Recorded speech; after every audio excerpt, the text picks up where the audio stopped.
오늘은 저희가 하나님의 나라 성경 개발 시리즈 5번째 시간으로 출애굽기 2장 1절에서 10절을 중심으로 출애굽이라는 제목으로 하나님의 말씀을 증거하도록 하겠습니다. 우리가 계속해서 인간의 타락한 본성은 하나님 앞에 계속해서 반역하게 되어진다 말씀을 드렸고, 결국 하나님께서는 이 구원을 위해서 아브라함을 선택하셔서 그와 함께 구원의 역사를 이루어 가신다라고 말씀을 지난 시간에 살펴봤습니다. 하나님께서는 아무런 조건 없이 아브라함을 선택하셨습니다. 그리고 그에게 가나안 땅을 약속해 주셨습니다. 그런데 하나님께서 가나안 땅을 약속해 주셨을 때에 그것을 바로 차지할 것이라고 말씀하시지 않고, 하나님께서는 오랜 시간이 지난 후에 그것을 차지할 것이라 말씀해 주십니다. 그래서 창세기 15장 13절 14절에 보면 여호와께서 아브라함에게 이르시되 너는 반드시 알라. 내 자손이 이방에서 객이 되어 그들을 섬기겠고 그들은 400년 동안 내 자손을 괴롭히리니 그들이 섬기는 나라를 내가 징벌할지며 그 후에 내 자손이 큰 재물을 이끌고 나오리라. 하나님 처음부터 약속을 어떻게 하셨느냐? 내가 가나안 땅을 너에게 줄 것인데 너에게 지금 바로 줄 것이 아니라 400년 후에 줄 것이다 라고 약속을 하십니다. 그리고 그 땅에서 어떻게 보면 이방인이 되고 또 그 땅에서 학대를 당하고 어려움을 당하다가 내가 너희를 건져낼 것이다 라는 이야기를 하십니다. 이 말씀대로 하나님의 뜻이 이루어집니다. 이 창세기에 특별히 아브라함에게는 뭐라고 약속했습니까? 하늘의 해, 하늘의 별, 그리고 바다의 모래와 같이, 별과 모래와 같이 많은 자손을 너에게 주겠다는 약속을 주셨어요. 실제로 이제 이 약속이 계속해서 이루어져 가고 있음을 출애굽기는 기록을 하고 있습니다. 그래서 출애굽기를 시작하는 제일 첫 글자가 뭐냐면 그리고입니다. 그리고로 시작해요. 한글 성경에서는 이거를 번역 안 했지만 그리고라고 이제 출애굽기가 시작되어집니다. 이유는 뭡니까? 창세기의 그 약속에 이어서 출애굽기가 계속 되어지고 있다라는 부분을 표현한 것이죠. 그래서 첫 번째 아브라함에게 하셨던 약속대로 지금 출애굽기는 많은 백성들, 그래서 출애굽기 1장 7절은 이스라엘 자손은 생육하고 불어나 번성하고 매우 강하여 온 땅에 가득하게 되었더라. 하나님의 말씀대로 그 수가 굉장히 많아졌다. 그리고 더불어서 하나님의 약속대로 400년이 지나고 나니 그들의 상황은 하나님의 말씀대로 이 노예 생활 같이 너무나 힘겹고 어려운 박해 속에 그들이 살고 있고, 이제 하나님께서 때가 됐음에 그들을 건지실 것이다 라는 부분을 이 출애굽기가 우리에게 보여주고 있습니다. 이 창세기와 출애굽기 사이에는 오랜 공백이 존재합니다. 그러니까 아브라함과 그의 이 자녀들 이삭과 야곱과 요셉, 이러한 이 족장들을 비롯한 그 이후의 자손들의 역사 속에 보면 그 이후에 이 출애굽기가 시작할 때까지는 많은 공백이 그 안에 존재하게 되어집니다. 오랜 침묵과 같은 시기가 지나고 그럼에도 불구하고 이 시간 동안 출애굽기는 하나님의 약속이 계속해서 이루어지고 있다를 강조합니다.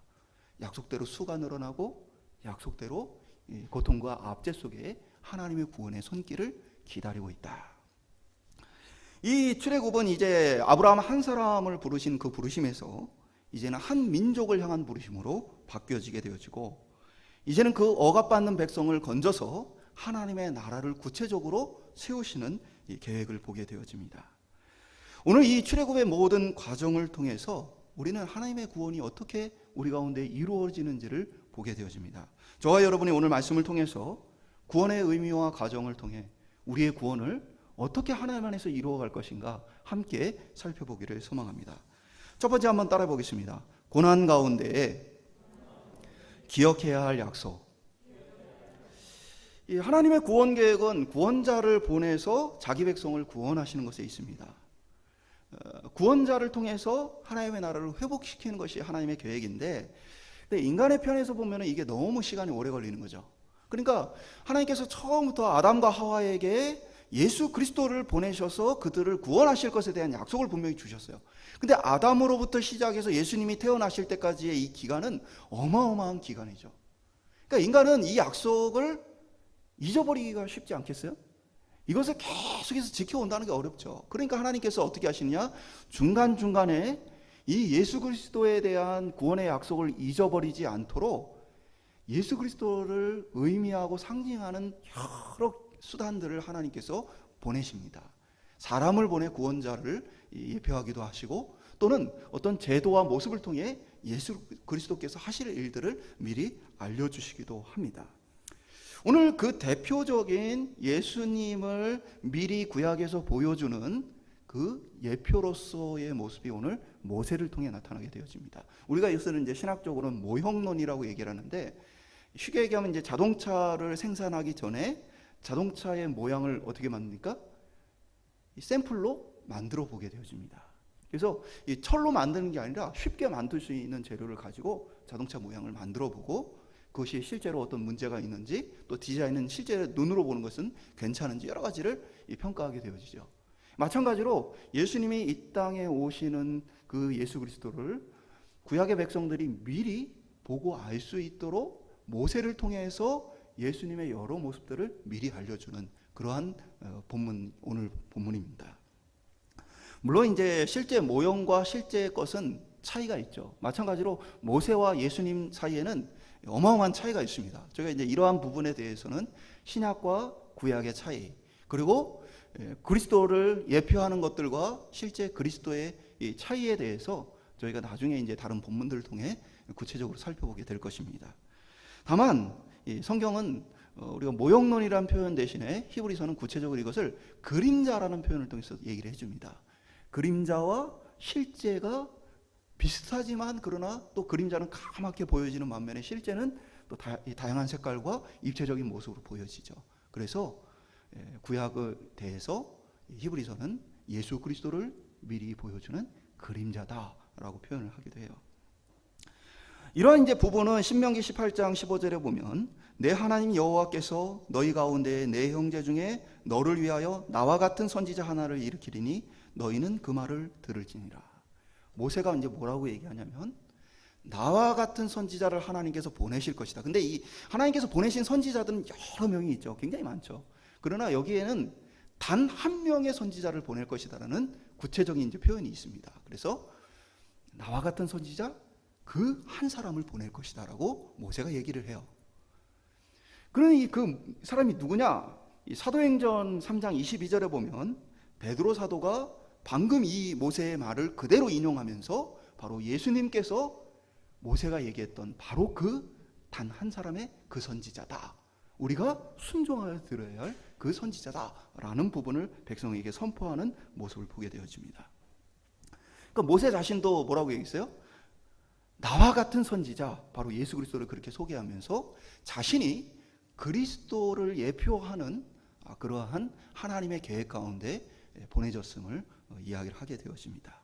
그러니까 모세에 오늘 태어나고 그가 사역하는 많은 모습 속에서는 우리가 뭘 느껴요?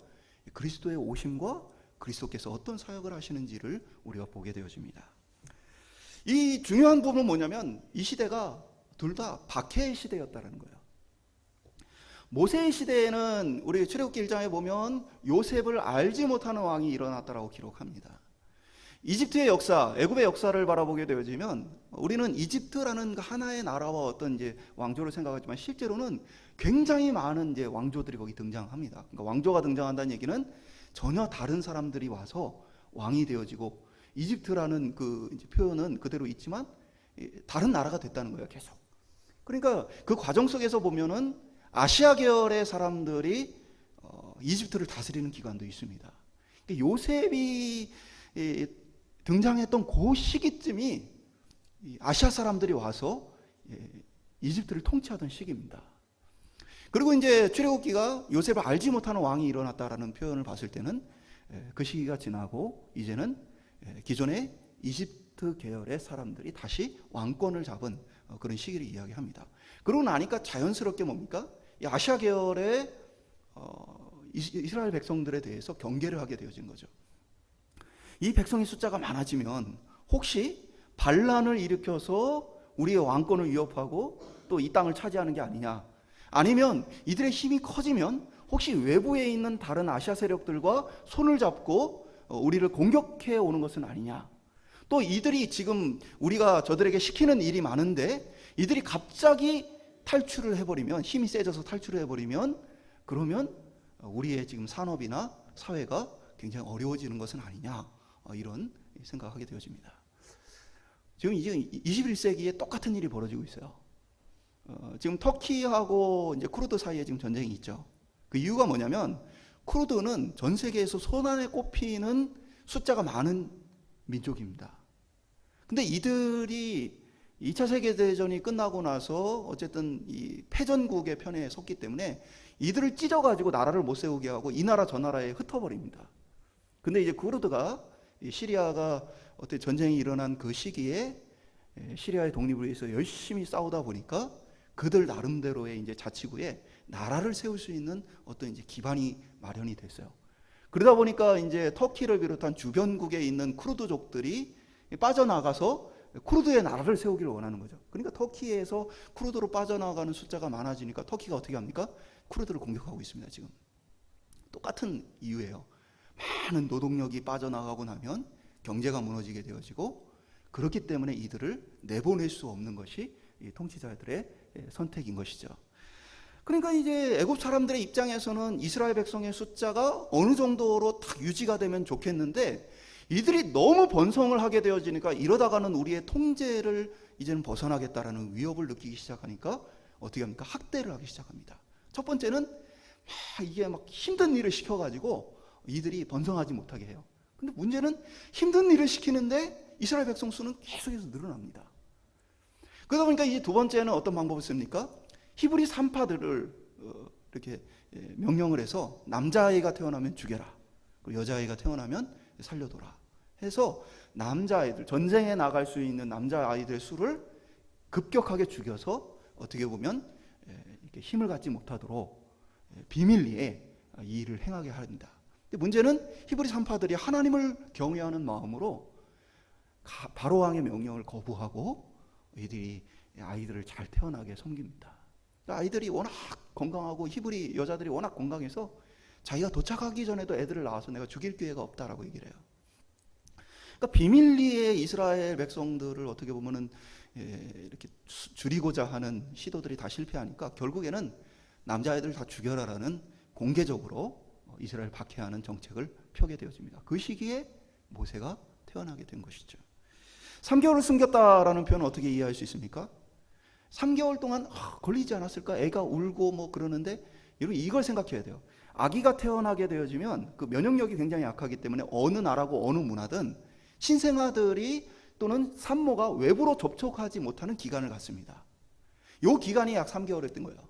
그러니까 그 기간 동안에는 남자인지 여자인지 확인하지 않습니다. 외부인들이 가서 들어가서 확인 안 해요. 그러니까 그 기간까지는 숨겼는데 이제는 시간이 지나니까 더 이상은 이 집안에서 숨길 수 없는 상황이 되어진 것이죠.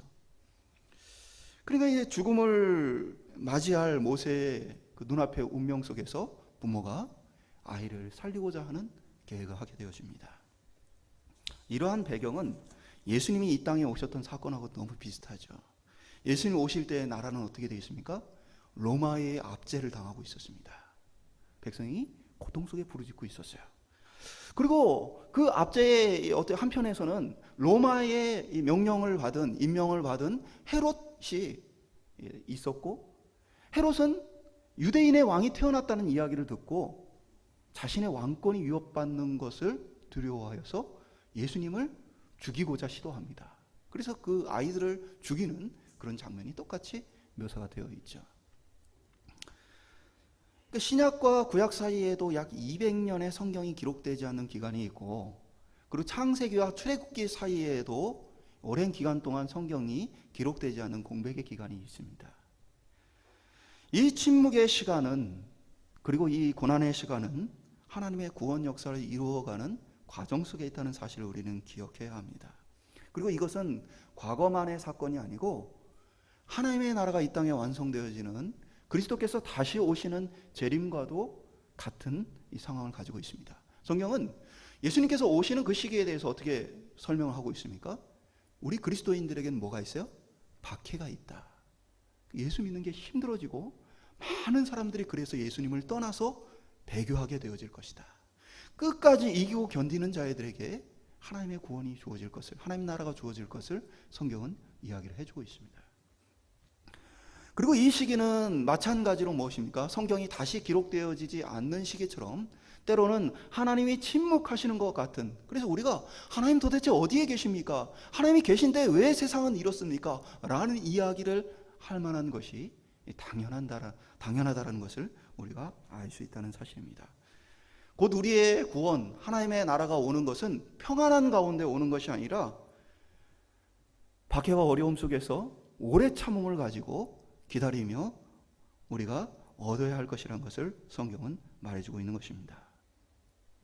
근데 참 재미있는 것은 이렇게 박해가 있으면 어떻게 해야 돼요? 박해가 있으면 그 수가 줄고, 박해가 있으면 많은 사람들이 떠나가야 합니다. 근데 실제로는 박해에도 불구하고 하나님을 믿는 백성들이 사라지지 않고 어떻게 보면 믿음이 더 강렬해져 가는 그런 모습을 우리는 역사를 통해 항상 보게 되어집니다. 이스라엘 백성들이 박해를 당할수록 어떻게 해요? 하나님께 부르짖습니다. 살려주십시오. 우리를 건져주십시오. 믿음이 강화되는 모습을 보게 되어져요. 예수님이 오시는 그 시기도 어떻습니까? 그들이 로마의 박해로 인해서 메시아, 구원자가 올 것에 대한 열망이 굉장히 뜨거웠던 시기입니다. 그리고 예수님을 향해서도 사람들이 계속 묻죠. 하나님의 나라가 이때입니까? 하나님의 나라가 회복될 때가 지금입니까? 라는 그 마음들이 굉장히 뜨거운 모습들을 보게 되어집니다. 로마 시대의 수많은 그리스도인들이 박해를 당하는 시기에도 사람들은 카타콤, 지하로 숨어들어서 빛도 못지 못하는 그 어려움 속에서도 신앙을 지키고, 심지어는 거기에서 선교학교를 해서 어떻게 보면 밖에 나가서 복음을 전하고 예수 그리스도의 이 복음을 선포할 목숨을 건 사람들을 양육하고 그들을 보내며, 심지어는 결국 로마가 기독교를 공인하기까지 변화되어지는 어마어마한 일들을 우리는 보게 되어지는 것이죠. 세상 어디에도 박해 때문에 기독교가 사라지는 일은 없습니다. 박해는 우리의 복음을 더 순수하게 만들고, 박해는 우리로 하나님을 더 간절히 찾게 만들고, 하나님의 나라가 더 가까이 옴을 우리로 느끼게 한다는 사실입니다. 오늘 저와 여러분의 삶에도 마찬가지입니다. 오늘 우리의 삶이 예수 믿는 것이 어떤 어려움이 있기 때문에, 어떤 상황 때문에 우리가 예수 믿지 못하는 것은 아니라는 사실입니다. 오히려 이 어려움은 우리로 하여금 신앙을 더 순수하게 만들고 하나님 앞에 더 분명한 결단을 하게 되어지고, 그것을 통해서 우리로 구원의 길을 더 힘있게 걸어가게 한다는 사실입니다. 오히려 교회는 박해가 없을 때에 그 힘을 잃어갔던 모습을 보게 되어집니다. 우리의 80년대, 90년대 교회의 모습은 어땠습니까? 사실은 교회는 겉으로는 막 성장을 하는 것처럼 보였죠. 그 당시에 수많은 대형 교회들이 나타나기 시작했고, 또 수많은 교회들이 개척하면 교회가 성장했습니다. 근데 그 당시에 우리 교회들의 신학의 중심은 기복주의 신앙과 성공주의 신앙으로 가득했습니다. 이기적인 마음으로 내가 구원을 얻고 내가 이 땅에서 잘 살고 내가 복을 받는 것에 대한 관심으로 그 마음이 채워졌습니다. 그 결과는 어땠습니까? 세상이 교회를 향해 욕하고 교회의 힘은 점점 약화되었던 모습을 보게 되어집니다. 저는 오늘 우리들의 신앙의 모습들, 코로나를 비롯한 어떤 위기가 우리의 삶에 찾아온다고 해서 교회가 이 믿음의 길에서 떠나가지 않을 것을 확신합니다. 왜냐하면 박해는 우리의 신앙을 어찌할 수 없습니다. 또 우리 개개인의 삶의 어떠한 문제는 하나님과 우리 사이를 거리두게 하는 것이 아니라 오히려 우리로 하나님을 더 간절히 사모하고 바라보며 믿음으로 나아갈 수 있게 한다는 사실입니다. 오늘도 우리 가운데 이런 것 때문에 저런 것 때문에 이런 상황 때문에 저런 상황 때문에 라고 핑계하는 것들을 내려놓으시고, 내가 그렇기 때문에 하나님의 도움이 절실히 필요함을, 내 삶에 예수 그리스도가 구원자가 절실히 필요함을 간절히 부르짖는 저와 여러분 될 수 있기를 주님의 이름으로 축원드립니다. 두 번째 한번 따라해 보겠습니다. 애굽에서의 탈출. 출애굽 사건은 하나님께서 자기 백성을 속박에서 건져주심을 의미합니다. 모세라는 이름을 보면 2장 10절 후반절에 보면 그가 그의 이름을 모세라 하여 이르되 이는 내가 그를 물에서 건져내었음이라. 이 이름을 누가 붙여줬어요? 바로의 공주가, 바로의 딸인 공주가 이 이름을 붙였습니다. 그러면 바로의 딸이 히브리식 이름을 붙였을까요? 아니면 자기가 애굽 사람이니까 애굽 이름을 붙였을까요?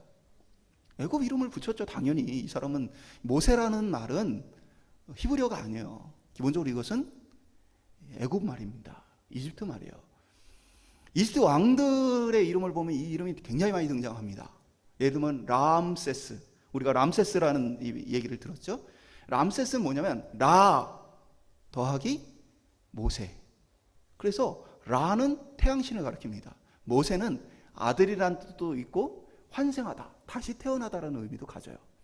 그래서 람세스의 의미는 뭐예요?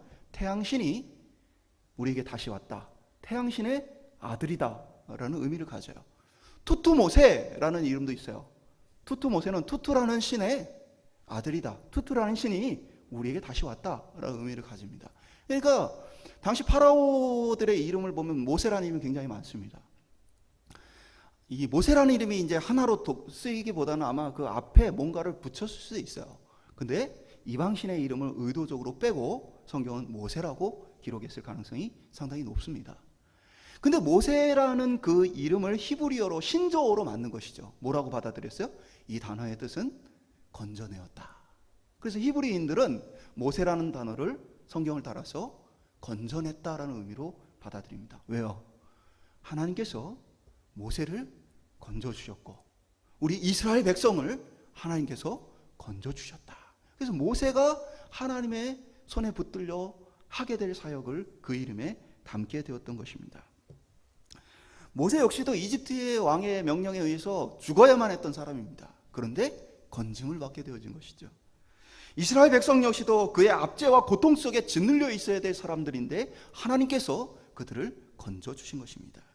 이 출애굽의 모습은 우리의 구원 사역, 하나님 나라의 완성까지 가는 구원의 과정을 보여주는 대표적인 사건입니다. 성경 전체는 이 출애굽 사건을 굉장히 많이 언급합니다. 그래서 구약에도 보면 하나님 자기 자신을 소개할 때 애굽 땅에서 너희를 건져낸 나 여호와가 라는 표현을 굉장히 많이 하십니다. 그래서 이 신약에서도 예수님이 하셨던 모든 사역들을 보면 이 복음서에 보면 이 출애굽 사건과 관련지어 설명하는 것이 굉장히 많습니다. 예를 들면 이 세례 같은 것은 홍해 바다를 건너는 것하고 비교를 하고 뭐 굉장히 많아요. 그러니까 이러한 사건들을 봤을 때 결국 이 출애굽의 사건은 뭘 보여주는 거냐? 하나님의 구원의 과정, 그리고 우리의 구원의 과정을 보여주는 것이라고 우리가 이해를 할 수 있습니다. 그것 중에 하나는 뭐냐면 우리가 세상을 바라보는 관점입니다. 그러니까 출애굽에서 그들이 살던 애굽이 바로 세상을 상징하는 것인데 그 의미는 무엇입니까? 우리가 그곳으로부터 떠나야 할 곳입니다. 우리가 이제 그 재작년에 한 6개월 정도 이렇게 오후 예배 시간에 철로 역정을 살펴봤었죠. 철로 역정에 보면 존 버년의 철로 역정에 보면 세상을 뭐라고 표현했습니까? 멸망의 도시라고 표현했죠.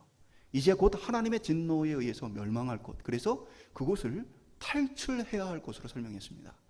이것이 성경이 가지고 있는 세상에 대한 관점입니다. 세상은 하나님의 심판 가운데 있게 될 것이고 이제 그것으로부터 우리는 벗어나야 할 것이다.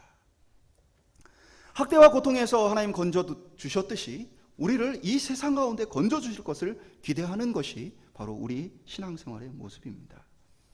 그런데 그럼에도 불구하고 이스라엘 백성들은 출애굽의 과정 속에서 보면 전혀 다른 고백들을 했던 것을 보게 되어집니다. 민수기 11장 18절에 보면 또 백성에게 이르기를 너희의 몸을 거룩히 하여 내일 고기 먹기를 기다려라. 너희가 울며 이르기를 누가 우리에게 고기를 주어 먹게 하랴. 애굽에 있을 때가 우리에게 좋았다. 애굽에 있을 때가 우리에게 좋았다. 또 목마를 때에는 너희가 우리를 이곳으로 데려와서 우리를 죽게 한다. 애굽에 있을 때가 좋았다라는 여러 번의 표현들을 이들이 직접적 간접적으로 하는 모습을 보게 되어집니다. 하나님이 구원의 길로 부르셨는데 이스라엘 백성은 뭐예요? 여전히 애굽에 대한 추억과 애착을 가지고 있어요. 이것은 마치 오늘 그리스도인들이 하나님의 구원의 이 과정으로 천국 하나님 나라를 향한 여정을 시작했음에도 불구하고 뭐예요? 세상 것들에 대한 애착을 여전히 가지고 있으면서 하나님 나라로 가는 게 아니고 세상에 여전히 머물고 싶은 마음들을 갖고 있는 것을 보여줍니다. 한번 따라해 볼까요? 나는 오늘 당장 죽어도 좋습니다. 준비되셨어요? 어떤 사람들은요, 나 아직 내가 모아놓은 거 안 썼는데, 내가 아직 결혼을 안 했는데. 세상은요, 이제 곧 우리가 떠나야 할 대상입니다. 그러나 사람들의 마음속엔 세상 것들에 대한 애착이 너무나 많아서 오늘 많은 그리스도인들이 애굽에 있을 때 그 고기 먹던 것이 좋았더라 하는 것처럼 세상의 것들을 놓지 못하고 내가 그것을 쥐고 싶은 마음들을 가지고 신앙생활하는 그리스도인들이 얼마나 많은지 모릅니다. 그것이 바로 교회 안에 기복주의 신앙과 성공주의 신앙입니다. 내가 세상의 것들을 많이 가지고 세상의 것들을 많이 누리고 세상의 것들을 자랑 삼고 세상의 것들을 추구하는, 근데 그것을 신앙의 이름으로 정당화시켜주는 세속적인 신앙을 많은 사람들이 가지고 있다는 사실입니다. 오늘 우리는 서로 다른 처지와 환경 속에 살고 있습니다. 그러나 중요한 것은 우리가 처해 있는 이 세상의 모든 것들은 우리가 집착을 가져야 할 대상이 아니라는 사실입니다. 우리가 살고 있는 시대에 우리가 집착을 갖고 있는 애굽의 고기와 같은 것들은 어떤 것이 있습니까? 저는 대표적인 것 중에 하나가 돈이라고 생각을 해요. 디모데전서 6장 10절은 돈을 사랑함이 일만하게 뿌리가 되나니 이것을 탐내는 자들은 미혹을 받아 믿음에서 떠나 많은 근심으로서 자기를 찔렀도다. 그러니까 돈을 사랑하면 뭐예요? 믿음을 떠나게 된다. 돈과 하나님을 겸하여 섬길 수 없다. 돈 자체는 사실 선하거나 악한 것이 아닙니다. 돈은 하나님께서 우리에게 주신 수많은 피조물들과 같이 뭐예요? 우리가 하나님의 뜻에 따라서 다스려야 할 대상입니다. 근데 돈이 힘이 너무 세니까 어떻게 된 거예요? 돈에 대한 애착을 가지고 돈을 섬기는 자들로 사람들이 바뀌었다라는 거예요. 이것은 우상 숭배의 다른 부분들과 똑같습니다. 나무, 돌, 짐승, 수많은 자연 만물, 해달별들이 하나님이 우리에게 다스리라고 주신 것입니다. 우리를 위해 주신 것입니다. 근데 우리가 그것을 다스리고 누리지를 못하고 어떻게 해요? 그것을 섬기는 것을 우상 숭배라고 얘기를 하죠. 마찬가지로 돈도 우리의 우상이 되어서 우리가 그것에 매여 사는 삶을 보게 되어집니다. 성경은 성실하게 일하고 돈을 모으고 지혜롭게 사용할 것을 이야기를 합니다.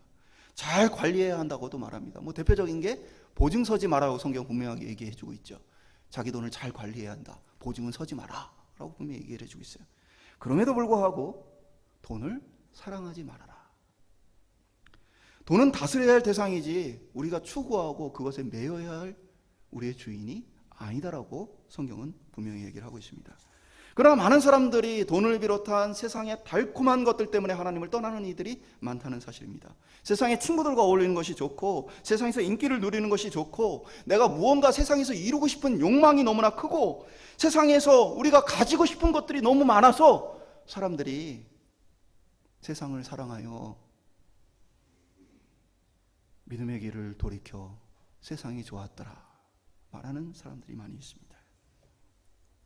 세상을 사랑하는 사람은 출애굽의 길을, 하나님 나라를 향한 길을 걸어갈 수가 없습니다.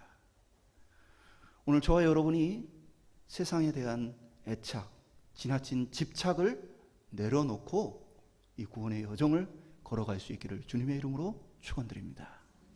마지막으로 따라해 보겠습니다. 약속의 성취.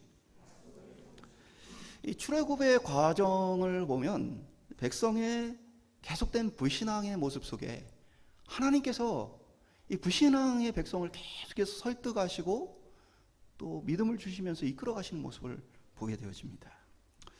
많은 분들이 40세의 모세는 다듬어지지 않은 혈기를 부리는 사람으로서 하나님 손에 쓰임받기 합당하지 않았다라고 얘기를 하고 40년 광야 생활을 보내고 나서 80세가 된 모세는 비로소 자신의 혈기가 다스려지고 광야에서 어떻게 보면 고생해서 이제는 하나님 쓰시기 편하게 변화되었다라는 얘기를 많이 해요.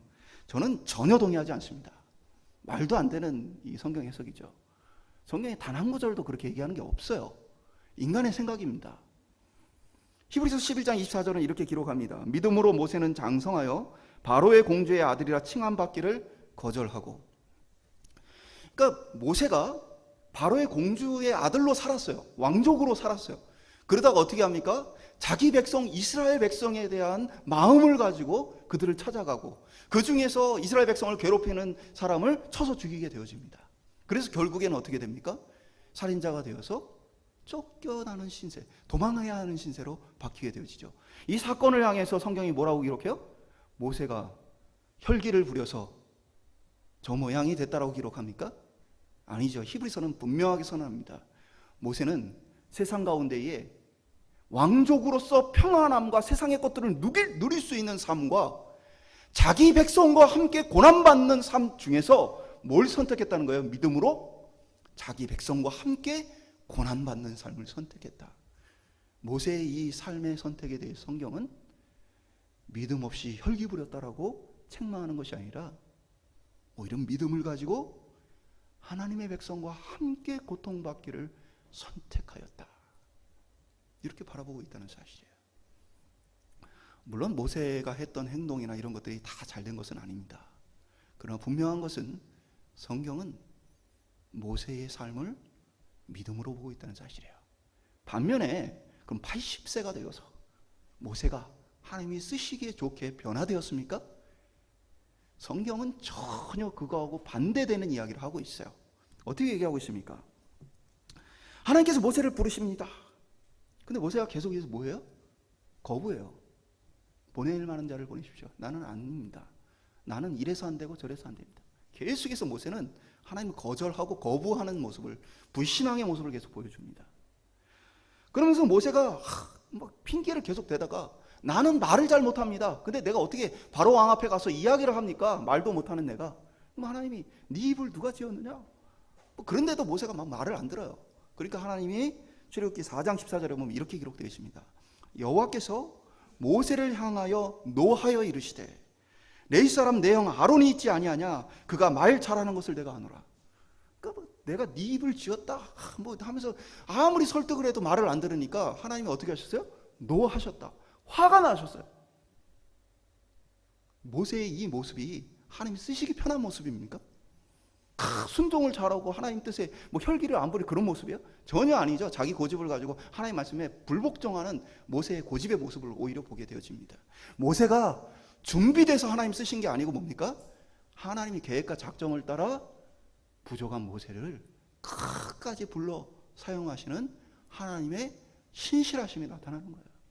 모세가 자격이 있어서가 아니라 준비가 돼서가 아니라 모세를 선택하신 하나님이 그를 통해서 이 백성을 건지시기로 작정하셔서 그의 부족함과 연약함에도 불구하고 설득하고 자기의 능력을 보여주고 여러 가지 모습을 통해서 모세를 불러 사용하시는 하나님의 신실하심을 보게 되어지는 거예요. 그것은 모세만의 이야기가 아닙니다. 백성들의 모습 동일합니다. 백성들이 어떻게 합니까? 광야에서 물이 없다고 원망합니다. 모세가 하나님 앞에 이러다가 이들이 나를 쳐 죽이겠습니다 라는 얘기를 합니다. 고기가 없다고 원망하죠. 나중에는 길이 험하다고 원망을 하기도 합니다.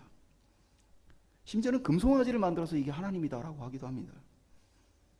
행음을 하기도 하고 심지어 이제 모세에게 반역을 일으켜 모습도 보게 되어집니다. 그러니까 이 백성의 출애굽의 과정은 수많은 하나님을 향한 배신과 불신앙의 모습들이 계속해서 드러납니다. 그런데 하나님 어떻게 하셨어요? 그들과 그들의 자손을 가나안 땅으로 약속하신 대로 이끌어 가시는 모습을 보게 되어집니다. 우리는 이 모든 출애굽의 과정에서 뭘 봐야 합니까? 하나님의 신실하심을 봐야 합니다. 아브라함에게 약속하시고 또 모세를 불러 약속하신 그 하나님이 인간의 부족함과 연약함에도 불구하고 그들을 버리지 않고 구원의 길로 하나님의 나라 백성으로 저들을 끝까지 이끌어 가시는 하나님의 신실하심을 보게 되어집니다. 실제로 모세와 하나님 사이에 계속해서 논쟁을 보면 모세는 나는 이래서 자격이 없고 나는 이래서 못합니다라는 얘기를 계속 반복합니다. 근데 하나님의 대답은 항상 뭐냐면 모세 너는 할 수 있어. 모세 너는 이러한 자격이 있어. 라고 얘기하는 게 아니에요. 하나님의 대답은 하나하나 같이 나 여호와는 이렇다. 내가 바로 이러한 사람이다. 내가 바로 이러한 존재다. 라고 하나님이 자기 자신을 계속 소개하십니다. 무엇입니까? 모세로 하여금 부족한 자신을 볼 게 아니고 뭘 보고 이 믿음의 길을 가라는 거예요? 신실하시고 완전하신 그 하나님을 보고 가라는 거예요. 오늘 저희들의 신앙생활은 바로 그러한 부분입니다. 우리의 신앙생활은 우리의 연약함을 가지고 내가 자격이 있는가 없는가를 보는 게 아니고 나를 부르신 그분이 누군가를 바라보고 신앙생활을 하는 것입니다. 나는 100번 1000번 구원에 이를 수 없는 사람인데 근데 하나님은 100번 1000번 나를 이끌어 신실하게 내 안의 약속을 이루시는 하나님의 백성으로, 하나님 나라의 백성으로 나를 불러주신 그 하나님이 나를 이끌어 주실 것을 믿음으로 보고 신앙생활하는 겁니다. 나는 여호와 하나님 때문에 하나님의 백성이 되어지는 것입니다. 오늘부터 저와 여러분의 신앙생활의 초점이 여호와 하나님께 맞춰질 수 있기를 소망합니다.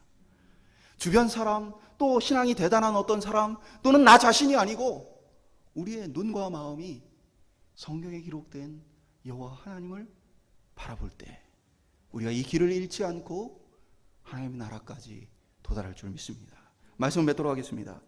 출애굽의 과정은 하나님께서 하나님의 나라를 세워가시는 과정이고 자격 없는 자들을 불러 그 하나님의 나라의 백성으로 자녀로 삼으시는 과정을 담고 있습니다. 아브라함에게 약속하신 대로 이방인들에게 학대를 당하지만 그럼에도 불구하고 이스라엘 백성의 수는 하늘의 별과 바다의 모래처럼 하나님의 약속대로 늘어나게 되어집니다. 하나님이 오랜 동안 창세기와 출애굽기 사이에 침묵의 기간처럼 보여지는 시간이 있고 이스라엘 백성이 하나님 우리를 건져주십시오 부르짖는 시간들이 있지만 인간편에서 보면 하나님이 계시지 않는가 우리를 버리셨는가 할 수 있지만 그러나 하나님의 계획은 계속해서 하나님의 뜻대로 이루어져 가고 있음을 성경은 말해주고 있습니다. 오히려 하나님의 구원의 때는 우리가 큰 어려움과 위협 속에 있을 때에 다가온다는 사실입니다. 밤이 더 깊어가고 더 어두워져 갈 때 해가 떠오르는 것처럼 우리의 삶이 더 힘겹고 어려운 가운데 내몰릴 때 우리 안에 뭐가 일어납니까? 믿음이 일어나게 되어지는 것입니다. 오늘 저희들의 신앙생활 속에 어려움이 있습니까? 고민이 있습니까? 괴로움이 있습니까? 신앙생활하는 여러 가지 장애들이 있습니까? 오늘 그것을 통해서 여호와 하나님 바라보시기를 소망합니다. 우리가 조금만 편안하고 조금만 안정되어지면 우리는 편안하고 그 속에서 하나님을 찾지 않을 수 있습니다. 사도 바울은 뭐라고 얘기합니까? 사도 바울은 모든 것을 갖췄던 금수저 중에 금수저였죠. 그는 로마 시민권을 가졌습니다. 신분이 남달랐습니다. 그는 로마 시민권을 가질 정도로 그 부모가 재력이 있고 명성이 있었습니다. 그는 자신도 똑똑하고 뛰어나서 유대인들 중에서도 뛰어난 가말리엘 문해상이었고 그 환경으로 보자면 어느 하나 부러울 것이 없는 사람이었습니다. 그러나 바울에게는 어떤 문제가 있었습니까? 바울이 말하는 육체의 가시, 사단의 가시가 그 가운데 있었습니다. 하나님 앞에 구했지만 하나님께서 내 은혜가 내게 족하다 말씀하십니다. 그리고 바울은 나중에 이렇게 고백합니다. 내가 자고하지 않게 하기 위해서 하나님께서 내게 이것을 주셨다라고 고백합니다. 그러니까 내가 모든 것을 갖춘 상태에서 아무런 근심과 걱정 없이 살았다면 나는 어떻게 해요? 하나님 앞에서 교만해졌을 텐데 근데 나로 하나님 낮추셨다. 이것이 바로 우리 신앙인들의 모습입니다. 고난이 찾아오면 그 고난 때문에 겸손히 하나님의 도우심을 구하는 겁니다. 내가 하나님이 꼭 필요합니다. 하나님이 나의 삶을 도와주셔야 합니다. 하나님 나는 연약해서 하나님이 꼭 필요하니까 하나님 나를 도와주시옵소서. 구원자를 더 기다리고 열망하는 신앙생활이 바로 우리의 신앙생활인 것입니다. 오늘부터 우리가 나는 이게 없어, 나는 저게 없어, 나는 이런 게 부족해, 나는 이런 상황이 힘들어, 그래서 나는 신앙생활을 할 수 없어가 아니고 나는 그렇기 때문에 하나님의 건지심이 절실히 필요한 사람이야 라는 이 믿음의 고백을 가지고 오늘 하나님 앞에 나갈 수 있길 소망합니다.